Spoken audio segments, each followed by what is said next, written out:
यो 13 pro म्याक्सको display आएको छ जुन चाहिँ एउटा मात्र यहाँ माथिदेखि तलसम्म चाहिँ क्र्याक छ है त। यो चाहिँ मार्केटको ओरिजिनल JCID को डिस्प्ले हो 13 प्रो म्याक्स हो। मैले चाहिँ सेटबाट रिमुभ गरिसकेको छु। यसको चाहिँ अब हामी ग्लास कटिङ गर्न जाँदैछौँ पनि त। एउटा मात्रै छ, सिर्फ एउटा लाइन छ। अब चाहिँ यो हामी फिक्स गर्न जाँदैछौँ पनि त। फ्रेम आउट गरिसकेका छौँ। अब चाहिँ हामी यसलाई टक्क कटिङतिर लाग्छौँ है। खासै फुटेको चाहिँ केही छैन, त्यो एउटा लाइन यो लाइन मात्र हो है त। यसलाई चाहिँ हामी कटिङ गर्न लाग्छौँ है त। सो हामीले डिस्प्ले सेपरेट गरिसकेका छौँ। पुरै यस्तो पातलो हुन्छ है त, पुरै फ्लेक्जिबल हुन्छ है त। मार्केटको ओरिजिनल पनि पुरा फ्लेक्जिबल हुन्छ है त, देख्न सक्नुहुन्छ। टक्क एउटा मात्र गएको छ। अब चाहिँ हामी टक्क क्लिन गर्छौँ है त्यसलाई चाहिँ।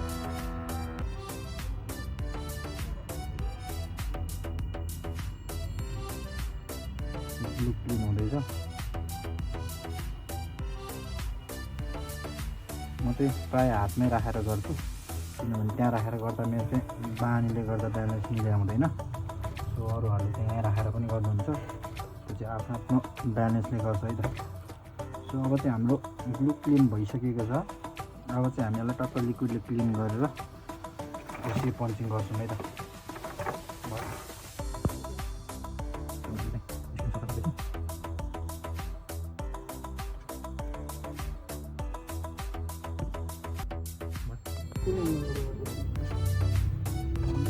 चाहिँ हामीले कटिङ गरेर सफा गरिसक्यौँ।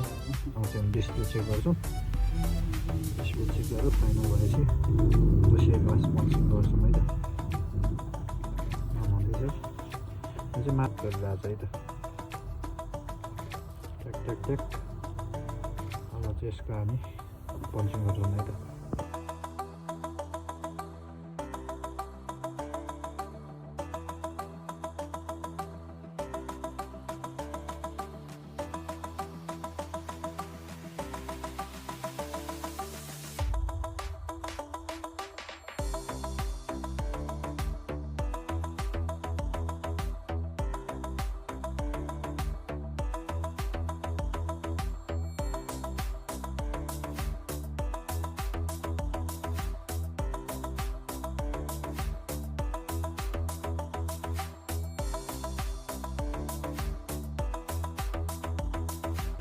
अब चाहिँ हामी यसलाई बबल रिमुभरमा हाल्छौँ। यो चाहिँ रेडी भइसक्यो।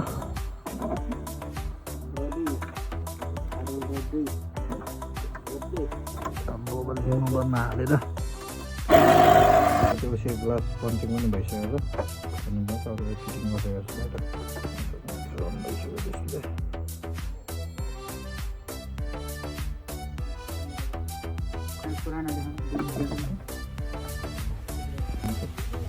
रेडी भइसक्यो। अब चाहिँ फ्रेम हालेर फिटिङ गर्नु चाहिँ बाँकी छ। यो पनि गरेर फाइनल लुक्स देखाउँछ है त मार्केटहरूलाई। रेडी भइसकेको छ है त। वैसे यो ग्लास चाहिँ टक्क फुल्ली भइसकेको छ है त। वैसे यो ग्लास